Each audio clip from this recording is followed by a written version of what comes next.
কেমন আছো বন্ধুরা? দেখো আজকে তোমাদের সাথে একটা ভিডিও শেয়ার করছি রানী রাসমণি মন্দিরের। তো এটা হচ্ছে মন্দিরের সামনের দিক থেকে ভিডিওটা করা হয়েছে। দেখো এটা পুরো সামনের দিকটা মন্দিরের, আর মন্দিরের মেন গেটটা বন্ধই রয়েছে, আর পেছন দিক থেকেও দরজা আছে যেখান থেকে তুমি ঠাকুর দেখতে পারবে সবাই। আর এটা হচ্ছে হালিশহরের যে রানী রাসমণির মন্দির, এটা হলো সেই মন্দিরটা বাগমোড়ে যেটা হয়েছে। তো দেখো এটা হচ্ছে মন্দিরের পেছন দিকটা, মানে একটা মাঠ আছে, সেই মাঠের কাছে এই পেছন দিকটা পড়ছে, আর ভেতরের দিকটাই মন্দিরের সামনের দিক রয়েছে। খুবই সুন্দর দেখতে মন্দিরটা।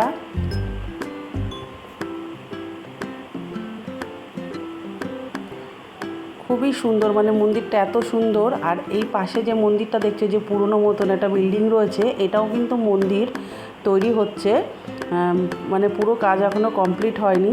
আর এই দেখো সামনের মাঠটা, এই মাঠ দিয়ে কিন্তু মন্দিরের ভেতরে যাওয়া হয়। ভীষণ বড় একটা মাঠ, একটা পিকনিক স্পট বলতে পারো। শীতকালে সেখানে সারাদিন থেকে পিকনিক করা যেতে পারে। আর এই যে সামনে মন্দিরটা দেখা যাচ্ছে, এটা হচ্ছে রাম মন্দির। এই মন্দিরটাও কিন্তু খুবই সুন্দর, মানে কি বলবো তোমাদেরকে, ভিডিও না দেখলে বুঝতে পারবে না, মন্দিরটা এতটাই সুন্দর। আমি দেখো পুরো চারিদিক তোমাদেরকে দেখানোর চেষ্টা করছি। আর এই যে দেখো এগুলো গঙ্গার পাড় এটা রয়েছে। আর এই কড়াইটার কথা তোমাদেরকে কি বলবো, ভিডিওতে এত ভালো করে বোঝা যাচ্ছে না। কড়াইটা তো ভীষণ বড়, মানে আমি কড়াইটার কাছে গিয়ে দাঁড়ালে পরে কড়াইটা প্রায় আমার কোমর পর্যন্ত, এতটাই লম্বা, অনেক বড় কড়াই। এতে মনে হয় 200 জন 300 জন লোকের খিচুড়ি একসাথে রান্না হয়ে যাবে। আর পাশে আর একটা রয়েছে, দুটো কড়াই রয়েছে এখানটাতে। আর এই হাঁসগুলো দেখো, এই হাঁসগুলো মন্দিরের পাশেই রয়েছে, তাই ভাবলাম এদেরকেও একটু ভিডিও করি।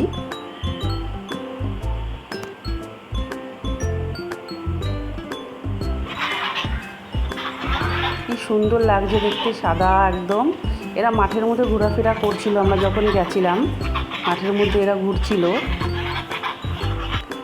তার মধ্যে দেখো কত সুন্দর একটা দৃশ্য, দেখো একদম গঙ্গার পাড়ে। দেখো আমরা যখন গেছি বিকেল হয়ে গেছে, প্রায় 5:30 মতন বাজে।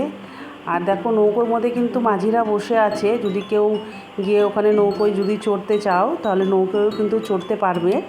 এখানে অনেক নৌকো দাঁড়িয়ে রয়েছে লাইন দিয়ে, তোমরা চাইলে পরে নৌকোতেও চড়তে পারো। আর দেখো সন্ধ্যা হয়ে এসছে, আকাশের রঙটা কত সুন্দর লাগছে দেখতে। আর এখানে ছোট্ট একটা মানে দোকান সবসময় থাকে, ছোটোখাটো মেলার মতন, বাচ্চাদের খেলনা, খাবারের দোকান, ফুচকা, সমস্ত কিছুই এখানে পাবে। আর হ্যাঁ, এটা কিন্তু ফুচকা পাড়া, যে তোমরা যদি শুনে থাকো যে ফুচকা পাড়া বলতে একটা জায়গা আছে হালিশহরে, ঠিক ফুচকা পাড়ার থেকে 1 মিনিটের দূরত্বে এই রানী রাসমণির মন্দিরটা।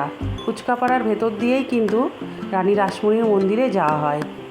তো দেখো মন্দিরটা পুরো রানী রাসমণি মন্দির ঘুরে এসেছি, গঙ্গার পাড়টাও ঘুরে দিয়ে তোমাদেরকে দেখিয়ে দিলাম। তারপরে আমরা আসছি দেখো রাম মন্দিরে। রাম মন্দিরটা এক কথায় অসাধারণ, মানে এত সুন্দর, তোমাদের কি বলবো, মনে হচ্ছিল না যে মন্দিরটা থেকে বেরিয়ে আসি।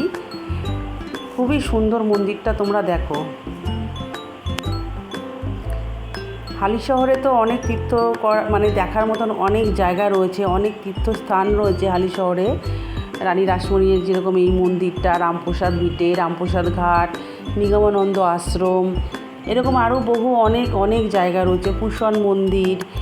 তো দেখো তার মধ্যে এই একটা মানে রানী রাসমণির মন্দিরের পাশেই এই হচ্ছে গিয়ে রাম মন্দিরটা হয়েছে। এই মন্দিরটা পরে হয়েছে, রানী রাসমণির মন্দিরটা আগে হয়েছে। খুবই সুন্দর, দেখো খুবই সুন্দর। আমাদের হালিশহর স্টেশন থেকে, মানে আপ প্ল্যাটফর্ম থেকে টোটো ধরে 30 টাকা মাথাপিছু ভাড়া, মানে যেতে, আবার আসতেও 30 টাকা ভাড়া নেবে। তো তোমরা যদি চাও ওখান থেকে হালিশহর স্টেশন থেকে টোটো ভাড়া করে রানী রাসমণি মন্দিরে আসতে পারো।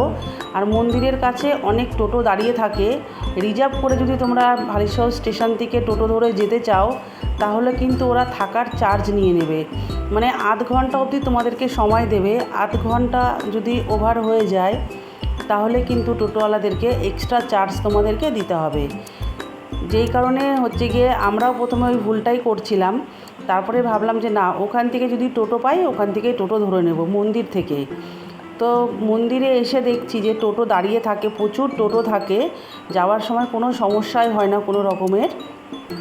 মন্দিরের পাশ থেকেও টোটো ধরে চলে আসা যায়, মানে যেতে আসতে এক একজনের 30 টাকা মাথা পিছু। আর হ্যাঁ, তোমাদেরকে একটু বার্গেনিংও করতে হবে টোটোওয়ালার সাথে, তাহলে কিন্তু কিছুটা কম হয়। আমরা যাওয়ার সময় 30 টাকা করে গেছি, কিন্তু আসার সময় মন্দিরের ওখান থেকে 25 টাকা করে মাথা পিছু এসেছি। আর এই দেখো রাম মন্দিরের বাইরের দিকটা খুব সুন্দর দেখতে। দেখো মন্দিরটা সত্যি খুব সুন্দর, যে কারণে আমি বারবার বলছি তোমরা যদি আসো কেউ, রাম মন্দিরটা তো অবশ্যই